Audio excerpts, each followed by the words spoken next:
صباح الفل، صباح السعادة، صباح الجمال، صباح روايح زمان.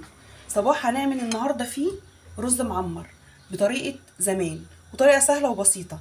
معانا رز مغسول ومنقوع ومتصفي، ودي زبدة حتة بلدي والباقي خليط، وده قشطة ولبن بس. تعالوا نشوف هنعمل فيه ايه. هنحط كمية ملح على الرز كده، معلقه ملح، لان احنا ده ما بناكلوش حلو، احنا بناكله حادق، بناكله جنب صينيه بطاطس، وانا مصوره صينيه البطاطس لوحدها. وهنحط عليها الزبده. عندك زبده بلدي بس حطي، عندك خليط بس حطي، عندك نيوزيلندي حطي، اللي يعجبك حطيه.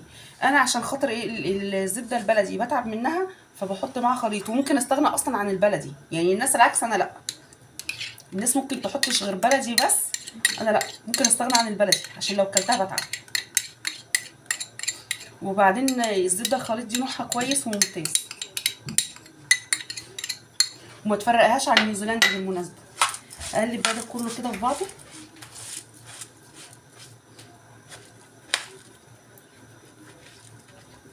الزبده قبل ما بتشتغلي بتبقي مطلعاها، لو حطاها في الفريزر بتطلعيها تفك بدرجه حراره الغرفه، عشان خاطر ايه تسيح معاكي بسهوله. وبعدين لما تغلي اللبن ده، انا هحطه تاني على النار قبل ما اصبه عليه، وبولع الفرن يسخن.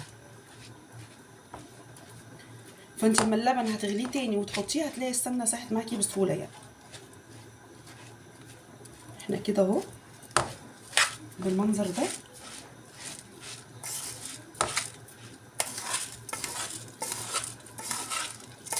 وفي هنا بقى ايه تكايه مش كتير بيعملوها، اللي الزبادي. هحط الزبادي في قلب الرز، هو بيخلي الوش بتاعه طري شويه، وبيديله برضو طعم لذيذ في الوش، لانك انت اساسا اول ما بتحطي اللبن عليه، الزبادي كله بيبقى على وش الرز، ما بينزلش في قلبيه من جوه، فبيديله طراوه شويه وطعم جميل.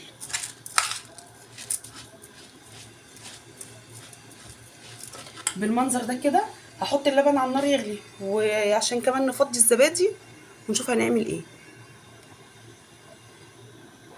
نحط الزبادي كده، علبتين زبادي بلدي اديني بكرر تاني اهو، بلدي.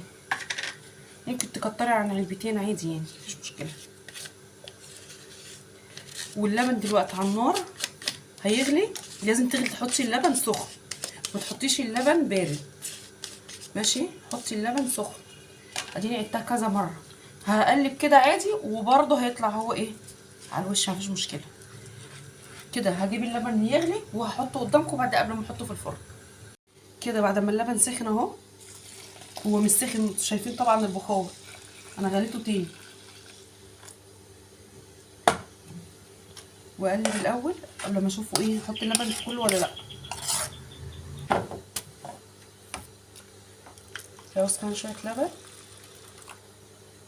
كده تمام وزي الفل.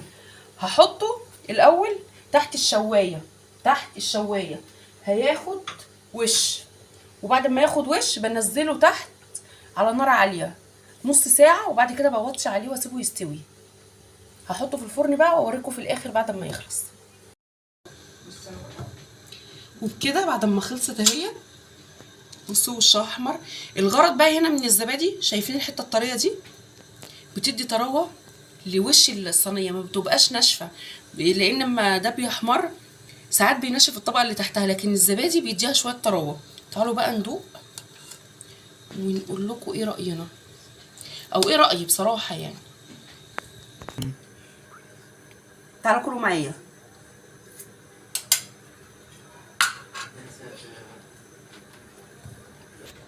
بجد تحفه، مش مجامله عشان انا اللي عاملاه، لا هو بجد تحفه. وجربوه على الطريقه بتاعتي ديت وعلى ضمانتي.